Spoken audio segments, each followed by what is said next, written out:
Good evening, everybody. Sam Reichert here. We're going to read The Order of the Trident Speculum, Chapter 5 this evening.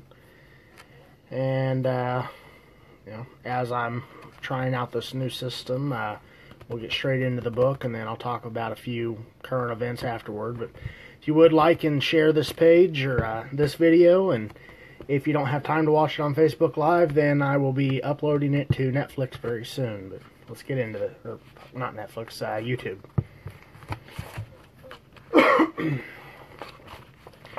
Chapter 5, The Price of Trust.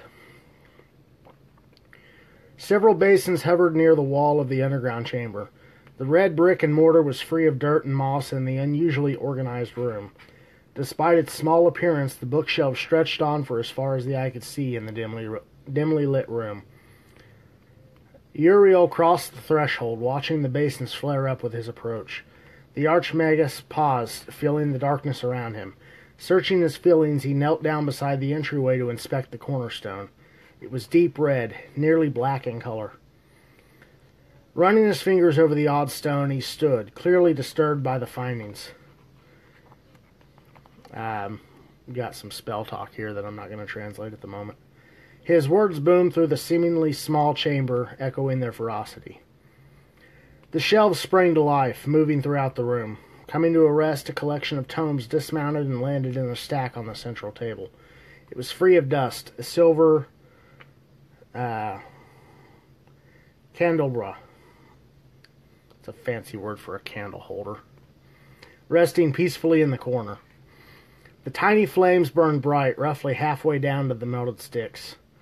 Yet the strands of wax held fast, refusing to drip beyond their current position. The Archmagus stepped toward the table, waving his hand. The books flipped on in and floated out around his, displaying their ancient covers to him.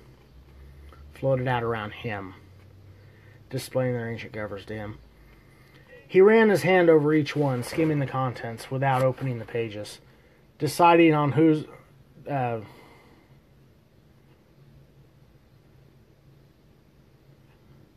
which one was worthy of his attention. He gestured. 3 of the books returned to the table, while the others flew across the room, retaking their positions upon the shelf. Reaching down, Uriel opened up the first tome, scanning the scribed words within. The ink was smudged in places from where a heavy hand had lingered a bit too long, but overall the script was fluid and neat. Taking in the words, no telling how long they had been recorded, he read on, searching for the knowledge he sought. One passage in particular caught his interest. And the breaking of slaves will bring forth the agents of shadow, for they are known, not through their visions, but through their actions. On that day, the strands of corruption will lash out and engulf any who stand opposed. Uriel looked up from the book, feeling an unnatural cold rush across him. Watching the steam roll out from his breath, the magically lit lamps flickered, like a torch in a heavy wind. His gaze shifted from the basins, hovering not far. Never in all his time as the Archmagus has he seen them react in such a manner. Something's not right here, he whispered to himself. Books, away, he commanded.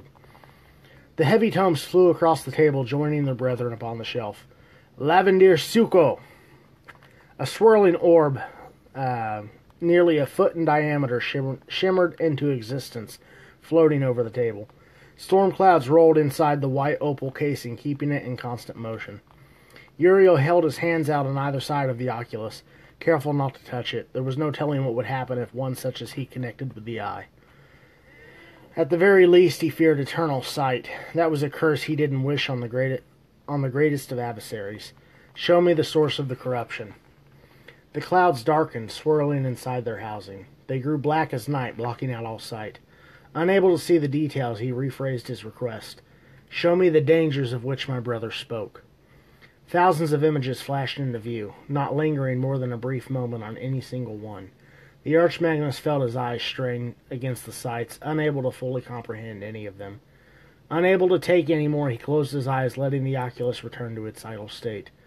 Unanswered questions filled his mind, dampening his senses. Forcing a single question to the surface, he looked upon the eye once again. Show me who corrupted the base stones. A figure appeared in the clouds, shrouded in darkness. The image began to clear, burning away the shadow with the beaming breastplate and a coiled dragon on the belly. Uriel already knew the answer, but he had to be certain. Who is this man, this visage of the High Templar? The clouds rolled as if they were searching for the answer. The Archmagus wasn't surprised. He knew Cain. He was an honorable man, one who would never willingly serve the Shadow. Such a response could only mean one thing. He wasn't himself. Looking deep into the cloud, he asked more directly, who controls the High Templar's body? Quicker than he could finish the final word, the clouds rolled into black, slithering inside the casing like a giant serpent. Uriel felt something brush against his bright red robes. He glanced down, seeing a thick tendril of black and purple shoot out, wrapping itself around his leg. He hit the ground, feeling the air escape his lungs. Another tendril shot from the wall, surrounding his midsection. He could feel their vice-like grips tightening around him. He was running out of time, and he didn't have anything available to protect himself. But if he could reclaim his breath, he could use his stronger magics. Simple parlor tricks would not do much to help against such darkness. The corruption drug him toward the wall, pulling him into the pitch-black stones, nearly half devoured. Uriel felt his skin harden around him. The tainted power was seeping into him. He was running out of time. Forcing what breath he could, he shouted what was possibly his last spell. Rewrite fucking other spell-like words that I'm not going to try to sound out, because I sound like an idiot when I do that. Anyway, he had to be certain his spell took hold. The loss of a single life was too high a price. And more spell words. His words were cut short from another tendril wrapping itself around his face. All but his upper torso remained outside the wall. His skin took on the texture of stone, graying and marbling, cracking where the tight lasso squeezed him. His time was up. If the tower was going to survive, it would have to do so on equal ground. The corruption had penetrated too deep into this land. There was no saving it if it remained. A tower of darkness would do nothing but corrupt the people sworn to protect it, and he couldn't allow that. Abandoning all fight, he retreated himself inside, letting the battle become an internal one. The Archmagnus's body was yanked fully into the wall. Only his face remained on the surface. The darkening skin shifted, claiming the red of the tower's stone walls. His eyes opened one final time to look around the room of archives. Or fucking other words, never mind.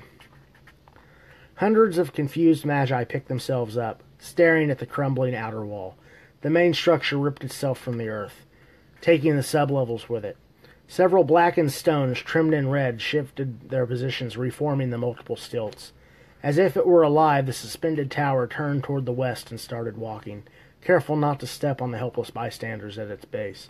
With unnatural speed it was gone, leaving only the churned dirt and broken walls where it had once rested. The fading sun made the brown fields seem to stretch on forever.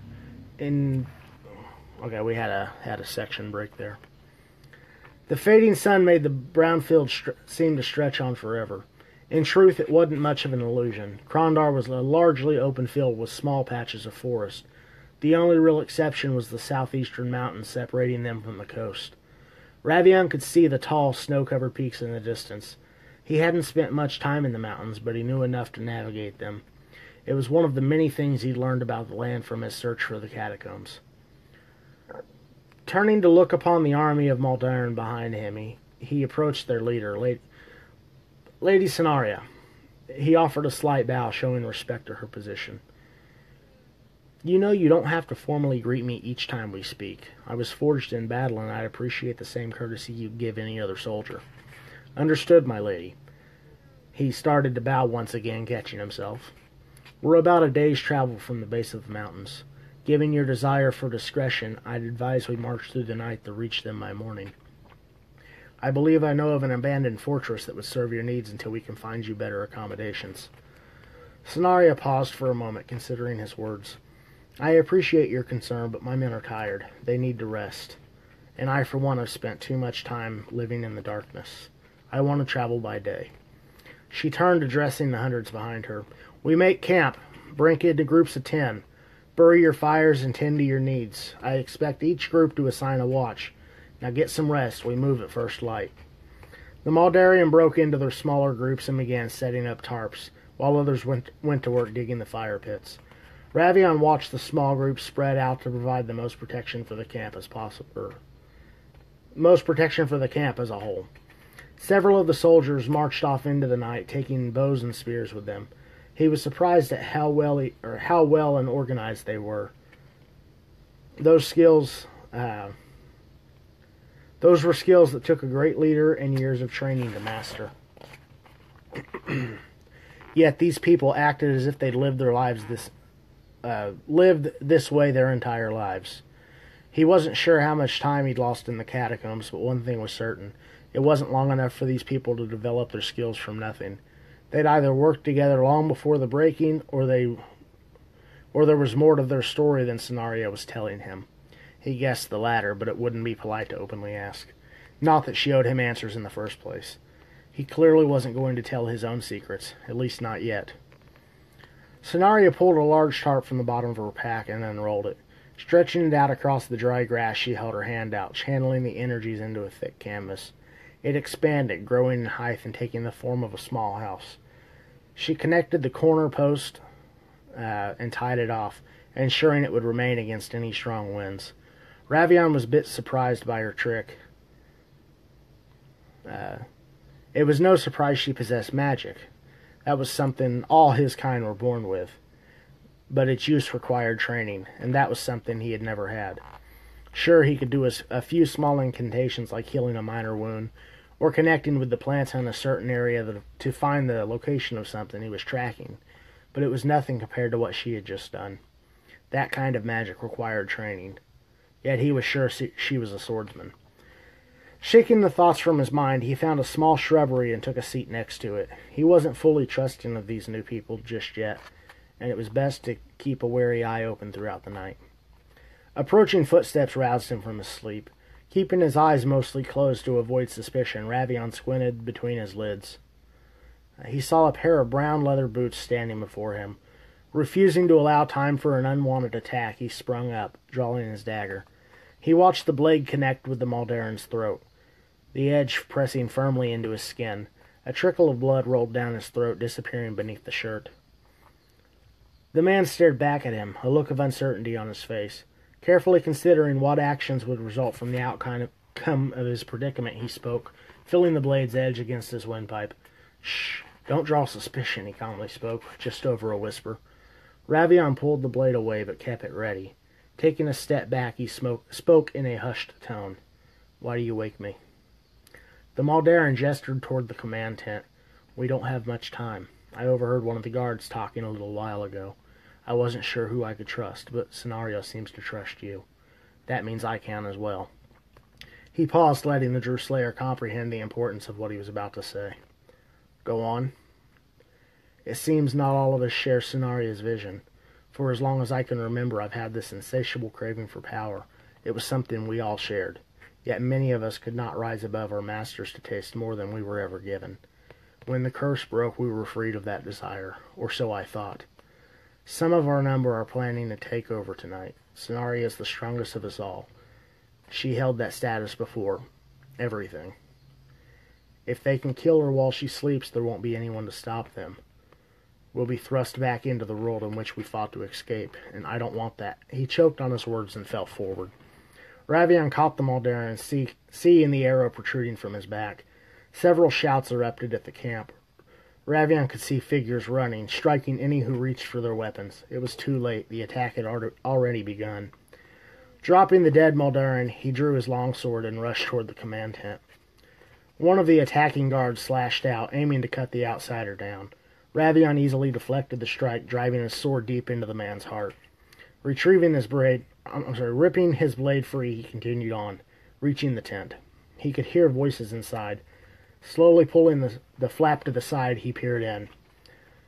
The room defied the laws of nature. It was nearly 4 times larger than the exterior and fully decorated. The walls looked to be made of wood, and the floor was lined in fur. 3 figures stood in the room, their weapons drawn, yet at their sides. He found Scenaria bound to her bed. The wooden post looked too sturdy to break. She'd been gagged and her hands were pulled over her head. The figures had bound her legs separately, tying each one to the opposite corner post. It didn't take much to discern their intentions. One of the men laid his sword against the table and drew a thin, curved dagger. Slipping the wicked blade beneath her nightgown, he easily cut the thin material from the bottom hem, slipping it up under her arm. She squirmed and fought, trying to get free, but it was no use. The ropes were too secure. Scenaria glared her hatred at the men.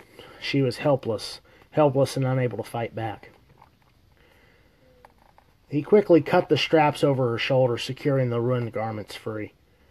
Taking a step back, he took in her bare form, imagining all the things he was going to do to her. Lustful intentions filled his eyes, striking fear into her.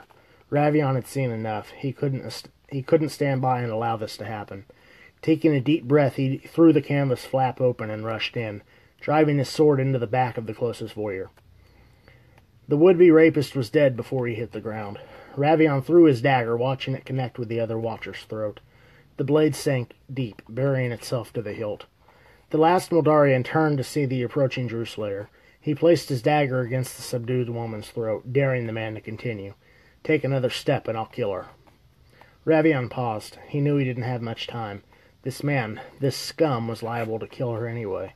If he didn't act quickly, her chances of survival would surely diminish. "I've seen how you look at her. Tell you what, stand watch, and when I'm done, you can have a turn." Ravion let his own sinister smirk breach the surface to his deadly serious face. He actually thinks he can barter with me? That puts things in my favor, he thought.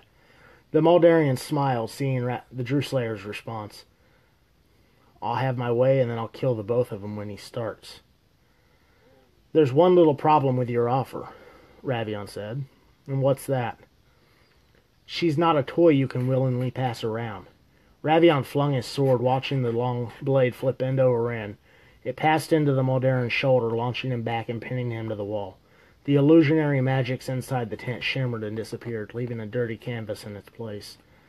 The pinned Moldarian struggled against the blade, but it was no use. He couldn't pull free of the support post. Ravion approached the bed. Reaching down, he grabbed the wicked curved blade and threw one of the fur blankets over Scenaria. He carefully cut the ropes and handed her the dagger. Turning around, he made for the door, letting her do what she had to. Scenaria smiled, and she was right to trust him. Pulling herself up, she wrapped the blanket around her naked form, tucking the end inside the wrap to hold it in place. She approached the helpless Moldarian with anger and vengeance in her eyes. "Please, it was just a joke. I wasn't really going to." "Shut up." She let the energies flow forth, silencing the man. He moved his mouth, trying to speak, but the sounds wouldn't come out. He tried to move, but he was bound.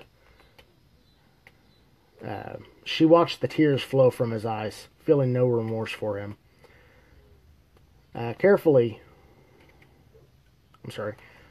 Scenaria slipped the tip of the dagger under the edge of the... Scenaria slipped the tip of the dagger under the edge of his woolen breeches, uncaring if the edge cut into him. Quickly yanking the blade, the belt and the top band cut, allowing his pants to fall free. She glanced at his under-endowed member. "You were going to use this thing to cause me pain. You were going to take pleasure in it. Well, I've news for you.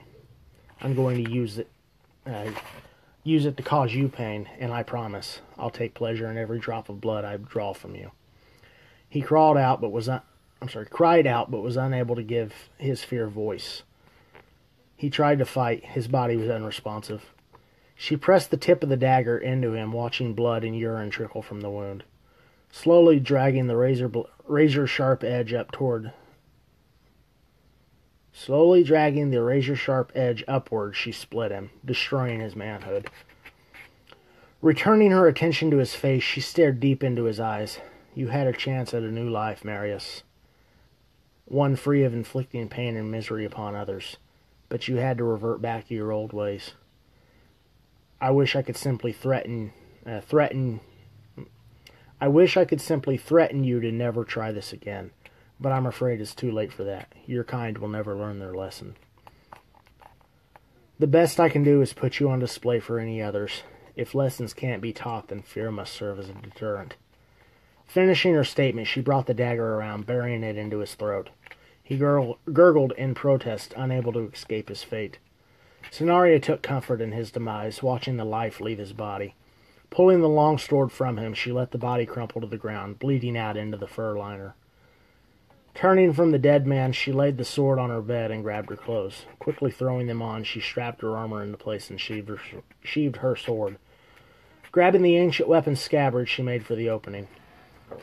Ravion waited patiently outside. He held one of the crude scimitars at the ready, standing defensive against any approaching attackers. Cennaria tapped him on the arm with the flat of his own blade. Flipping the blade around, she handed it to him. "Thank you for what you did in there. Most would have walked away and let it happen, or taken his offer. I am indebted to you." Ravion tossed the stolen sword onto the ground and took his own. "You owe me nothing." Or, you don't owe me a thing. No one has the right to make another person feel trapped inside their own body. If this is the last time I have the ability to prevent such from happening, I'll consider it a life well lived. The world is an ugly place, sadly, and I'm sure I'll have many more chances to right that wrong. She smiled. "Well, for what it's worth, I truly am grateful. Now, if you'll excuse me, I have some problems to deal with." Ravion bowed and gestured toward the camp, forgetting her earlier request. "By all means, my lady." She marched past him, taking in the full battle between her and her men.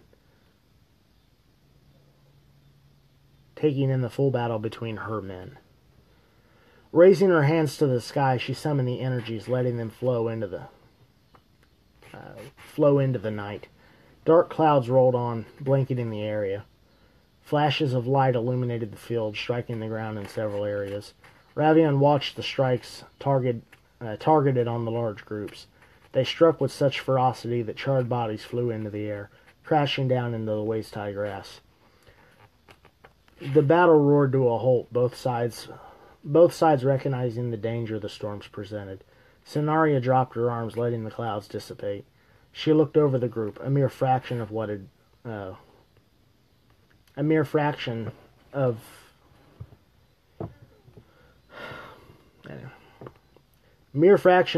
remained. Sorrow and pity filled her.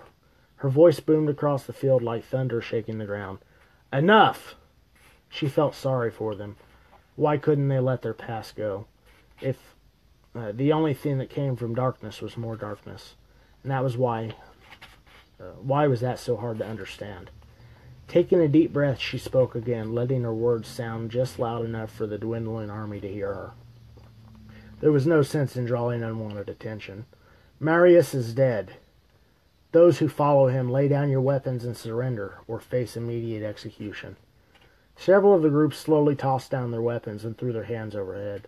She looked over her men, silently judging each one she saw. It was impossible to assure all the opposition was eliminated, but perhaps enough could be separated to prevent any future plots. "Gather and bring them to me." The loyalists engulfed the prisoners, pulling them toward the command tent. Placing them on their knees in front of their commander, they backed away just enough to show support, but to keep from crowding. Cennaria watched the numbers grow. One by one, her army diminished, leaving her with less than half of what she started with. There was no telling how many loyal soldiers had fallen during the attacks, but judging from the numbers still in their beds, it had to have been upwards of 50 in the initial assault. She shook her head, scanning the faces before her. The sun was on the rise, illuminating the carnage of the small camp. It was much worse than she had feared. "I had such high hopes that we could live in a world not bound by greed and oppression. But you had to go and jump on the first wagon back to all of that." She sighed. It was painful seeing how many clung to the old ways. "As I'm sure you're aware, I cannot allow you to coexist with those of us in search for a better life. To allow such poison into our homes would destroy us all. But I'm also not without mercy. I'll offer you this one final chance. Abandon the corruption and seek out a better life with the rest of us, or face exile from our ranks. Either choice will not be an easy one.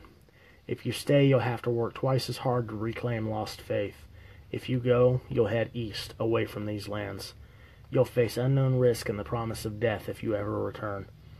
Think carefully, for I will not tolerate another outburst such as the one that occurred this evening." She turned, abandoning them to their thoughts. Pausing outside her tent, she looked upon Ravion. "Will you please join me?" Stepping into the tent, Ravion glanced at the dead Maldaran laying against the wall. "My apologies for ruining your tent." She approached the table and tossed her sword onto it. Glancing at the visitor and over to the dead body, she returned her attention to the armor. Returned her attention to her armor. "It's a small price to pay for knowing the truth." Cenaria tossed her armor on the table, or on the small wire stand, and turned to face the man. "You mentioned an abandoned fortress last night. Do you believe it large enough to house upwards of 3,000? "I believe it would, though it'll likely need more work. I don't know when was the last time. I don't know when it was the last time. I don't know when it was last used." Sorry, guys, it's been a long day. My reading is not what it should be. "Don't know when it was last used, and I'm sure time has taken its toll. Though I'm afraid I don't fully understand. Even before the attack, you had maybe 500. You're down to roughly a third now. Forgive me, but that's a long jump to the thousands. You're a smart man. I know you have secrets of your own. I can tell when you're obscuring details. Do you really believe I would do any different? I had to be sure I can trust you. This is but a single unit of our people. The rest remain in the catacombs awaiting my word. We've been locked in a bloody civil war since the curse broke. The Jurafar want us dead, as we aren't with them any longer, and we want a home of our own." "I see. Well, I've already promised you my assistance. That promise holds true, regardless of how many of you there are. I would have one request, though, if you'd be gracious enough to accept." She arched an eyebrow, waiting for him to continue. "You knew who I was, so I assume you're familiar with Gareth. I haven't seen him in over a month now. If your men happen to come across him, could you make sure he's okay? Though I'd recommend they use caution. I can't promise he won't attack on sight, especially if he's faced his own challenges." "I'll send word immediately." "Thank you." Ravion turned to leave, pausing a moment longer. "Oh, and your assessments weren't wrong. I do have details I'd like to share with you, though. But I feel now is not the time. If you have the resources, I urge you to look into a race called the Dollar Eye." Ravion stepped through the flap, leaving her to her duties. And that is the end of the chapter. Thank you for watching. I apologize that it's a bit dark in here. I like to do this earlier in the day. That way I can leave the light at the ceiling off, but it's still bright enough through the window here. But it just didn't happen today. Too much other stuff going on. Anyway, I've said in the past the Order of the Trident 3 was nearly finished, and we are another step closer to that. It's not back yet, but the editor is looking over it pretty hard. Hopefully within the next month or so we'll have that one in print. In addition to that, I'm going to release all three books, all three of the Order of the Trident books. I'm going to make one large book out of them in addition to the individual. That way you can buy. Won't be a box deal, but it'll be the complete story for them. But, the Elderlands series will continue on more than the Order of the Trident. That is just a small piece of the world. I'm going to do what I can to make that more clear as I go. But that's what we're working on right now. Audiobooks, I'm still waiting for the readings to be done on them, for them to be finalized. But I'll let you guys know as soon as possible on when the audiobooks will be available. Hardback. Order of the Trident 1 is already in hardback. I've told you about that. I told you I was working on number 2. Number 2 is complete. I'm just waiting for the distributor on that to give me the final word and say, hey, it's available. Which Order of the Trident 3 will be hitting that process as well very soon as the edited version gets done You know, for obvious reasons, the Kindle and the paperback are my my priority on that. But I will make the hardback versions available as well as soon as possible. The next book is one that I will be working with Happy Duck Publishings on. And once that book is done, then I will be writing another story that I'm hoping to land one of the big 5 publishers with. And we'll see what happens with that one. But soon after that, I will be getting Bloodlines finished up, which it's about half written right now, and that's the next part of the Elderlands world. Which the main characters in that, you've already met a couple of them in the Order of the Trident. But overall, it should be a pretty good story by the time I'm done with everything and get everything tied together, and just try to get the stuff out of my head. But anyway, I am going to get off here and go get to work. I have a couple hours before I need to go to bed, and yeah, we'll just take things a day at a time. We'll talk to you guys later. Bye.